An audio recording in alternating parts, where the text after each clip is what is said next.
কারেন্টের লাইনে ট্রান্সফরমারটা ছিল সেটা চুরি হয়ে গেছে। দেখছেন যা এই কারেন্ট যাওয়ার পর খামারে একটা বিপদ চলে আসে। আসসালামু আলাইকুম ওয়া রাহমাতুল্লাহি ওয়া বারাকাতুহু। কি অবস্থা সবার? আশা করব সকলে ভালো আছেন।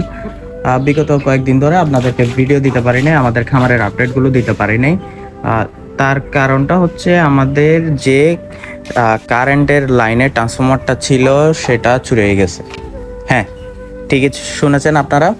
আমাদের কারেন্টের লাইনে যে ট্রান্সফরমারটা ছিল সেটা চুরি হয়ে গেছে। আর ওইটা চুরি হওয়ার পর আমাদের বলতে পারেন মোটামুটি 4 দিনের মতো আমাদের ঘরে কোনো প্রকার বিদ্যুতের লাইন ছিল না, আমাদের পানির কোনো ব্যবস্থা ছিল না, আলোর কোনো ব্যবস্থা ছিল না। এমনকি আমরা মোমবাতির জমানা যেরকম ছিল ওই রকম আমরা মোমবাতির যুগে আর কি ফিরে এসেছিলাম।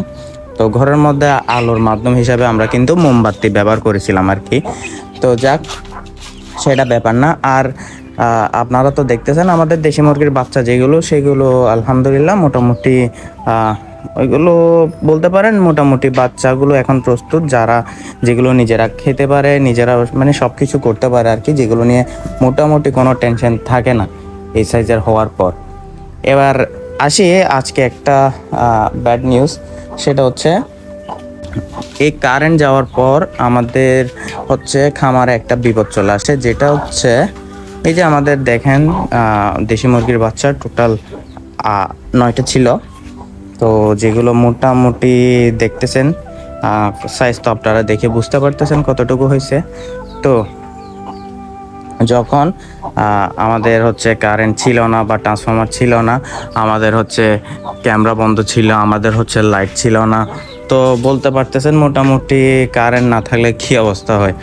তো গতকালকে মূলত আমাদের খামারে এই যে 8টা বাচ্চা, এই যেগুলো দেশি বাচ্চা, দেশি মুরগির বাচ্চা আর কি, তো ওইখান থেকে আমাদের খামারে একটা মানে আরও একটা বাচ্চা যেটা ছিল ওইটা হচ্ছে আমি বিশেষ করে গতকালকে রাতে 8টার দিকে 8টা থেকে 8:30টার দিকে হচ্ছে কারেন্টের লাইন আসছিল। আসার পর আমি আমাদের বাচ্চাগুলোকে খাবার দিয়েছিলাম। যদিও সকাল বিকাল খাবার দেওয়া হয়, কিন্তু তেমন একটা খাবার ওরা খাচ্ছিল না, অন্ধকার হয়ে যাচ্ছিল সেজন্য, এবং তেমন একটা ওদেরকে দেখাশোনা করতে পারতেছি না। আর যেহেতু খাবার দেওয়ার পর এভাবে খাবারগুলো নষ্ট করে ফেলে দেয়, তো ওগুলোকে মানে আমাদের মুরগিদেরকে খাবার দেওয়ার পর খাবারগুলো একটু যাচাই করতে হয়। তো বিশেষ করে আমি ওইটা দেখার জন্য আসছিলাম। আসার পর দেখি আমাদের এই দেশি মুরগি মানে এই ব্রাহ্মণা, তো দেশি মুরগির বাচ্চা যে 8টা আছে ওইখান থেকে হচ্ছে বাচ্চা একটা খুঁজে পাচ্ছিলাম না। তো বেশ মানে অনেকক্ষণ যাবৎ আমি আশেপাশে খোঁজাখুঁজি করছিলাম, যে এখানে যে মানে ময়লা আবর্জনা, আমি মনে করছি এখানে কোথাও অসুস্থর কারণে হয়তো বা মারা গেছে, কিন্তু আমি কোথাও খুঁজে মানে তার একটা বিন্দু পরিমাণ অস্তিত্ব আমি পাইনি। যে পাখনা বলেন বা কোনো তাদের পশম বলেন, বা আমি কোনো বিন্দু পরিমাণ পাইনি। তো এটার পর আমি হঠাৎ মানে টেনশন করার বিষয়ে আমি এখানে বসেছিলাম বেশ অনেকক্ষণ যাবৎ, আমি পাচ্ছিলাম না। কারণ আমাদের এই বাচ্চাগুলো প্রস্তুত করার পর যদি দেখি যে বাচ্চাগুলো নাই, আসলে তো এটা টেনশন হওয়ার বিষয়। এটা এমন না যে একদম বাচ্চা, তো এটা একদম মোটামুটি সম্পূর্ণ প্রস্তুত হওয়ার পর যখন বাচ্চাটা পাবো না তখন তো টেনশনই হওয়ার কথা। তো খোঁজাখুঁজি করার পর যখন আমি পাচ্ছিলাম না, আমি আমার ভাইকে বলি যে এখানে মুরগির বাচ্চা কোথায়।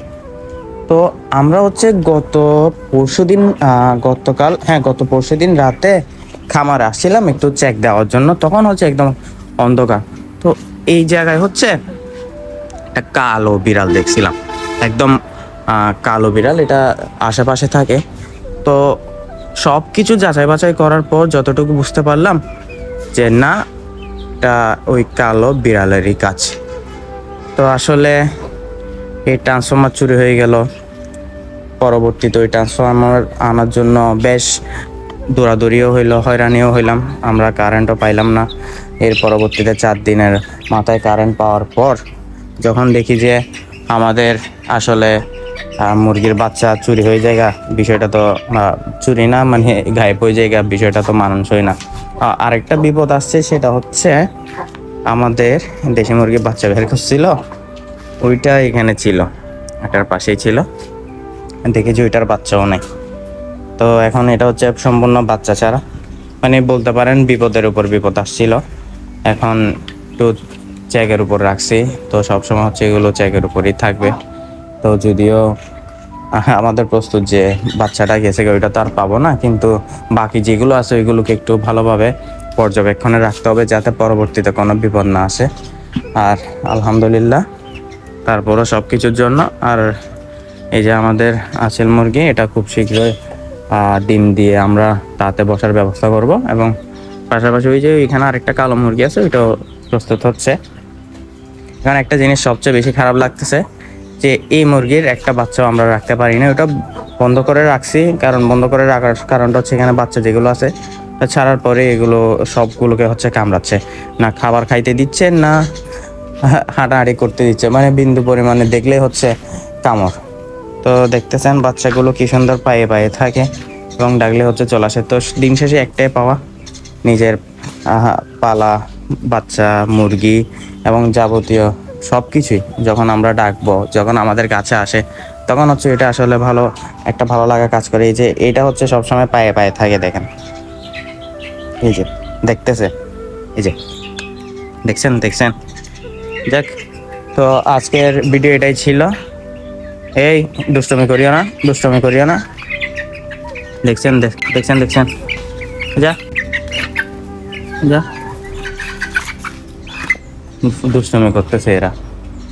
তো যাই হোক, সবাই ভালো থাকবেন, সবাই আমাদের খামারের জন্য দোয়া করবেন যাতে আল্লাহ তাআলা আমাদের খামারে বারাকা দান করে, এবং ইনশাল্লাহ আজকে থেকে আপনারা রেগুলার ভিডিও পাবেন এবং আপনাদেরকে আমাদের খামারের সকল আপডেট জানানোর চেষ্টা করব।